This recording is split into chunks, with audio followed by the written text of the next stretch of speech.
Hello everyone, welcome to my channel commerce and economics with me. आज next video आ जाती है circular flow of income. Previous video में हमने पढ़ा था, सारे बेस क्लियर कर लिया था। आज हम पढ़ेंगे मॉडल्स, इकोनॉमिक मॉडल्स, जिनके ऊपर हमारा circular flow of income base करता है। So here start with the very first model which is a two sector model. इसमें हम पढ़ेंगे without saving and investment. Without saving and without investment एक two sector model कैसे बनता है, आज हम वो पढ़ेंगे। सबसे पहले आप देख सकते हैं यहाँ पर एक हाउस होल्ड है, यहाँ पर एक फर्म है। फर्म को हाउस होल्ड ने दिया फैक्टर सर्विसेज। फैक्टर सर्विसेज मतलब लेबर। फॉर एग्जांपल यहाँ पर लेबर हाउस, अब जो लेबर्स होते हैं वो भी एक घर से ही निकलते हैं, वो हमें कहीं किसी लेबोरेटरी में तो हम बनाते नहीं हैं। जो लेबर्स होते हैं वो भी एक हाउस होल्ड होते हैं, वो भी एक कंज्यूमर्स होते हैं, वो भी चीज़ें खरीद कर खाते हैं। तो जो हाउस होल्ड है, हाउस होल्ड हमें क्या देता है? लेबर की services, flow of factor services. वो हमें लैंड भी देता है, कुछ हाउस होल्ड होते हैं जो लैंड को किराए पे देते हैं, तो वो भी हमें देता है। तो फैक्टर सर्विसेज हमें हाउस होल्ड से ही मिलती है फर्म को, और फर्म उसके रिटर्न में क्या देता है? पेमेंट।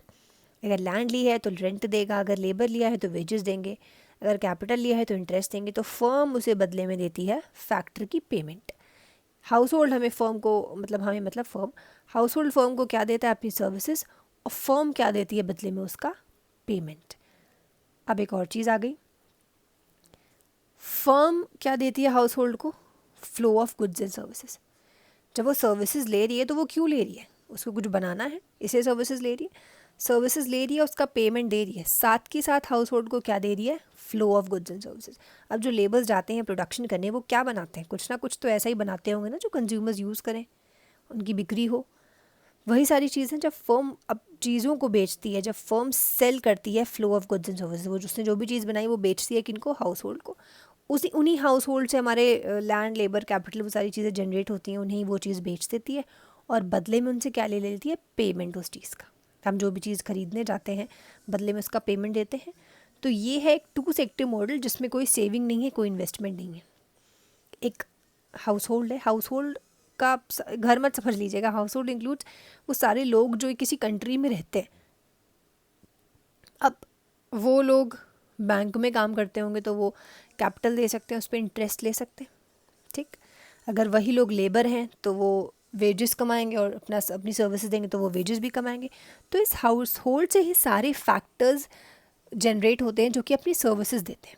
फिर से पढ़ते हैं, जब हाउस होल्ड से अपनी सर्विसेज देगा, अगर वो किसी फर्म में काम करते हैं तो फर्म को अपनी सर्विसेज देगा, बदले में उनसे वेजेस या रेंट लेगा।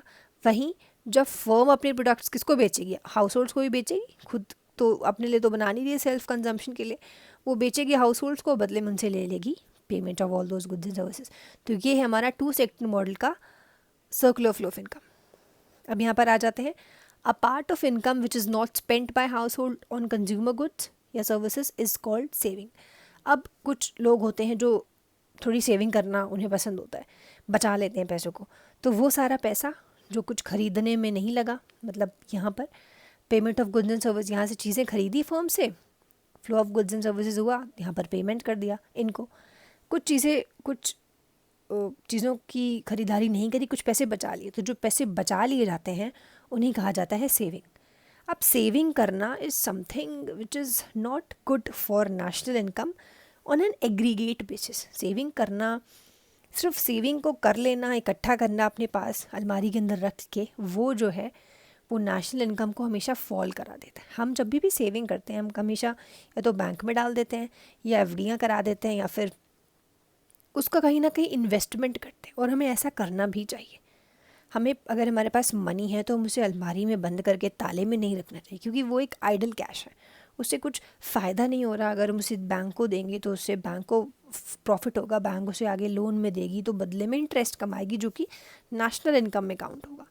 बट यहाँ पे अगर हम उस सेविंग को खर्च तो कर नहीं रहे, साथ में अपनी अलमारी में रख लिया है, तो जितनी ज़्यादा सेविंग होगी, suppose payment of goods and services की यहाँ बात करें, अगर हाउस होल्ड जो है पैसे बचा ले, वो कम खरीदे, बहुत कम खरीदे, तो जब चीज़ें कम बिकेंगी तो पैसा कम आएगा फर्म्स के पास। जब फर्म्स के पास पैसा कम आएगा तो उनकी इनकम कम होगी, जब उनकी इनकम कम होगी तो फाइनली नेशनल इनकम भी फॉल हो जाएगी, क्योंकि लोग सेविंग करके बैठे हैं, लोग पैसे नहीं खर्च करना चाहते।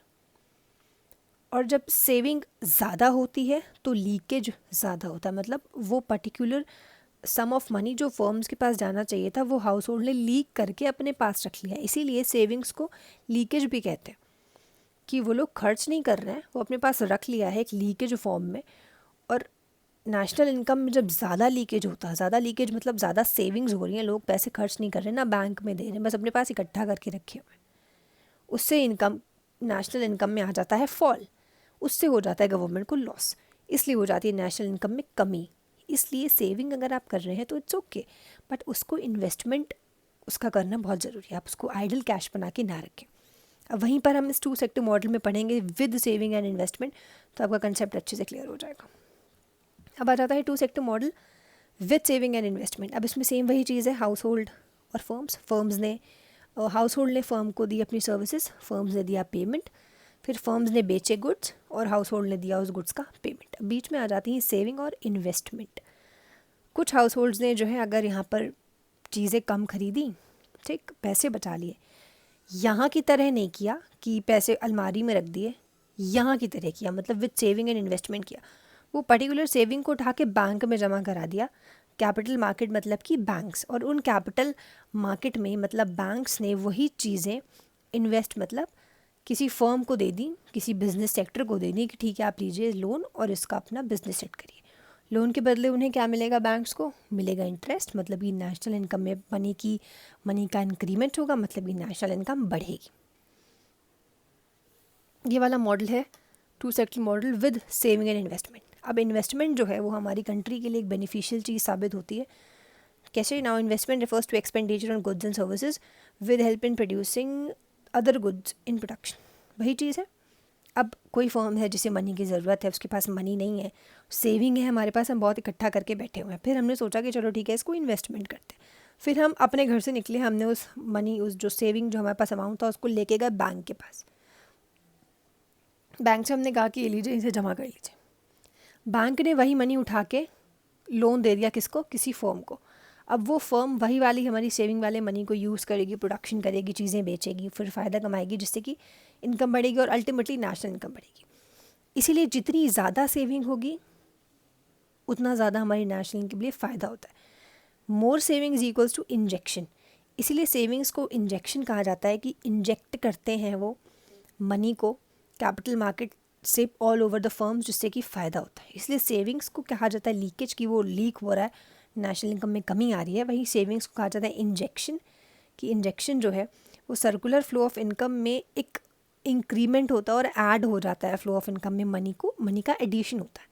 जितनी ज़्यादा इन्वेस्टमेंट करेंगे उतना ज़्यादा इंजेक्शन बढ़ेगा, जितना ज़्यादा इंजेक्शन बढ़ेगा उतनी ज़्यादा नेशनल इनकम में इंक्रीमेंट होगा। तो it was all about 2 sector model, जिसमें हम इंक्लूड करते हैं सेविंग को और इन्वेस्टमेंट को, और एक में जिसमें इंक्लूड नहीं करते।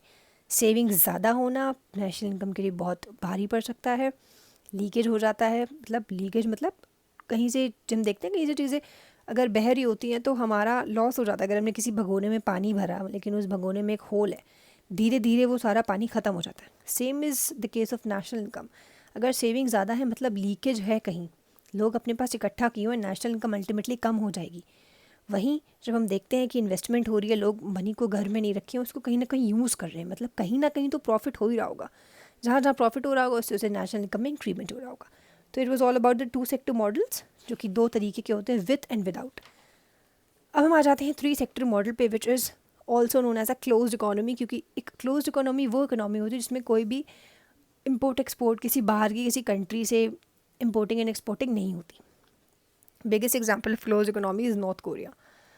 बहुत ही एक डिफरेंट कंट्री है, वहाँ पर इतना कोई ट्रांजैक्शन नहीं होता रेस्ट ऑफ द वर्ल्ड से, वो अपने आप को बिल्कुल अलग किया हुई कंट्री है।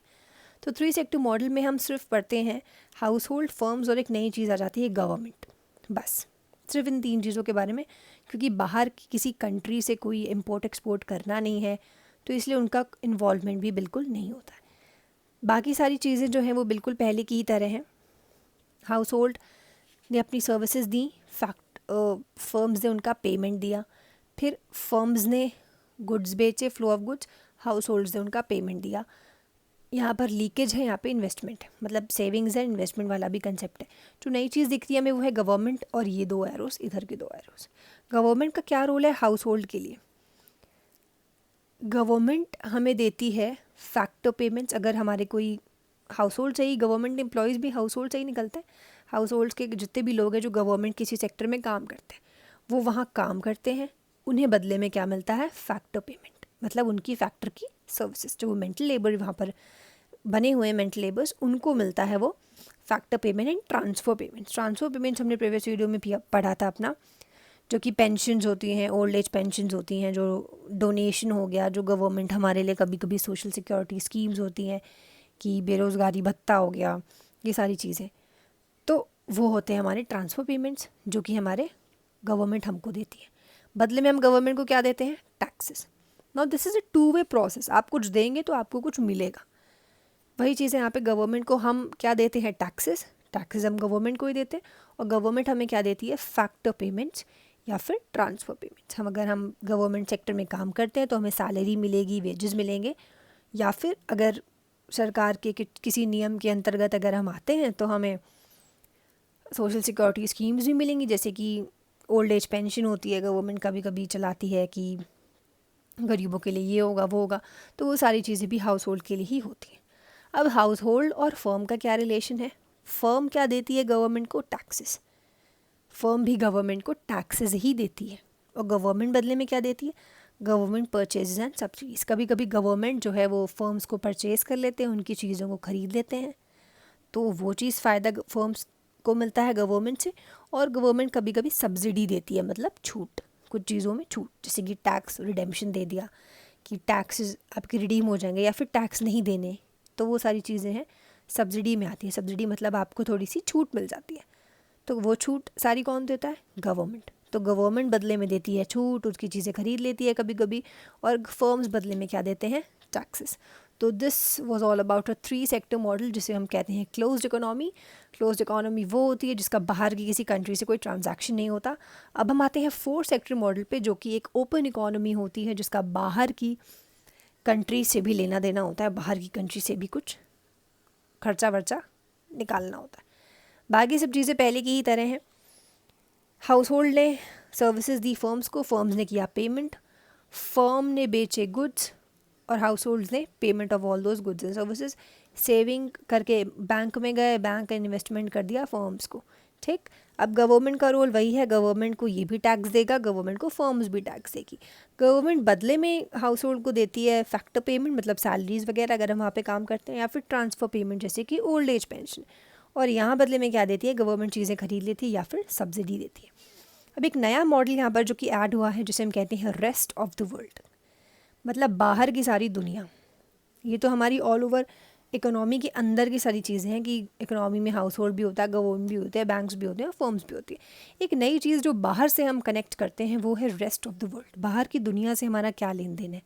अगर हम रेस्ट ऑफ द वर्ल्ड की बात करें तो हाउस होल्ड को रेस्ट ऑफ द वर्ल्ड से क्या फ़ायदा होता है?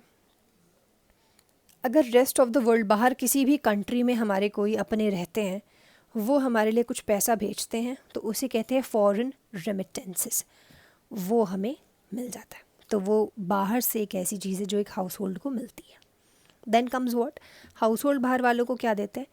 Payment for imports. अगर कुछ ख़रीदा है, कुछ इम्पोर्टेड चीज़ें खरीदी हैं, कभी कभी शॉपिंग कर लेते हैं बाहर की, तो उसका पेमेंट हम करते हैं रेस्ट ऑफ द वर्ल्ड को। तो हाउस होल्ड और रेस्ट ऑफ द वर्ल्ड का ये रिलेशन होता है। रेस्ट ऑफ द वर्ल्ड से हमें मिलते हैं फॉरेन रेमिटेंसेस, और house hold rest of the world को क्या देता है? किसी चीज़ का पेमेंट। अगर बाहर से कुछ चीज़ें खरीदी हैं तो उसका एक इम्पोर्ट का पेमेंट। अब फर्म्स क्या देती हैं रेस्ट ऑफ द वर्ल्ड को? रेस्ट ऑफ द वर्ल्ड को फर्म भी देती है पेमेंट ऑफ इम्पोर्ट्स। अगर कोई ऐसी मशीन है जो कि बहुत अच्छी है, लेकिन वो मशीन बाहर की ही किसी कंट्री में बन रही है, वहीं पर ही वहाँ की टेक्नोलॉजी से वो बहुत अच्छी तरीके से काम करती है, हमें वो चीज़ मंगानी है, तो हम उसे मंगाएंगे, बदले में क्या देंगे? उस इम्पोर्ट का पेमेंट देंगे। किसको? इनको, रेस्ट ऑफ द वर्ल्ड को। रेस्ट ऑफ द वर्ल्ड मतलब इंडिया के अलावा बाहर की जितनी कंट्रीज़ है जिनसे हमारा ट्रेड चलता है। फर्म को क्या मिलेगा बदले में रेस्ट ऑफ द वर्ल्ड से? फर्म को मिलेगी रिसीट्स फ्रॉम एक्सपोर्ट्स। अब फर्म का एक्सपोर्ट और इम्पोर्ट 2 ही तरीके का बिजनेस हो सकता है, उसको फॉरेन रेमिटेंसेस तो नहीं मिल सकते। अगर फर्म्स ने कुछ बेचा है, हमारी बहुत सारी चीज़ें बाहर बिकती हैं जो जिनका इंटरनेशनल ट्रेडिंग होती है, एक्सपोर्ट होती है, जब वो चीज़ें बाहर जाती हैं तो उनका पेमेंट हमारे फर्म्स को मिल जाता है। बाहर वो चीज़ें गई और उनका पेमेंट मिल गया। एक्सपोर्ट करा अगर हमने कुछ, सपोज़ हमारी फर्म है, हमने कुछ बाहर बेचा, बाहर कुछ एक्सपोर्ट किया, उसकी जो इनकम होगी वो हमारी फर्म की इनकम में ऐड हो जाएगी। तो रेस्ट ऑफ द वर्ल्ड से हमको, एक फर्म को क्या मिलता है? एक्सपोर्ट करने का पैसा। और रेस्ट ऑफ द वर्ल्ड को फर्म से क्या मिलता है? इम्पोर्ट करने का पैसा। अगर हमारी कंट्री की किसी फर्म ने बाहर से चीज़ें मंगवाई हैं, कुछ इम्पोर्टेड वॉलेट हो गया, कुछ इम्पोर्टेड पर्स हो गया, कुछ इम्पोर्टेड शूज़ हो गए, वो चीज़ें अगर मंगवाई हैं तो उसका पेमेंट करना पड़ेगा बेटा रेस्ट ऑफ द वर्ल्ड को। और अगर रेस्ट ऑफ द वर्ल्ड ने कुछ हमसे लिया है तो उसका पेमेंट करना पड़ेगा फर्म्स को। तो here it was all about 2 sector model, 3 sector model and 4 sector model, जो कि आज आपने पढ़ा। Very important for your board exam, very important for your B Com के थर्ड ईयर में, मैक्रो इकोनॉमिक्स में, बीबीए में आता है मैक्रो इकोनॉमिक्स में, साथ के साथ पीजी कोर्सेज में भी आता है। बहुत इंपॉर्टेंट है guys. Usually a question is asked university basis पे भी और बोर्ड एग्जाम की बेसिस पे भी। तो don't think to skip this question, utter importance. 2 sector model पढ़ा हमने without saving and investment, 2 sector model पढ़ा हमने विद सेविंग एंड इन्वेस्टमेंट, साथ के साथ 3 सेक्टर मॉडल पढ़ा जो कि एक क्लोज इकोनॉमी भी होती है जिसमें सिर्फ गवर्नमेंट का रोल होता है। इन 4 सेक्टर मॉडल पढ़ा जो कि एक ओपन इकोनॉमी होती है जिसमें रेस्ट ऑफ द वर्ल्ड का भी रोल होता है। तो it was all about the circular flow of income, और इसके साथ हमारा सर्कुलर फ्लो ऑफ इनकम का पूरा टॉपिक समाप्त हो जाता है। Do subscribe the channel, do share, do like, and thank you so much for watching the video.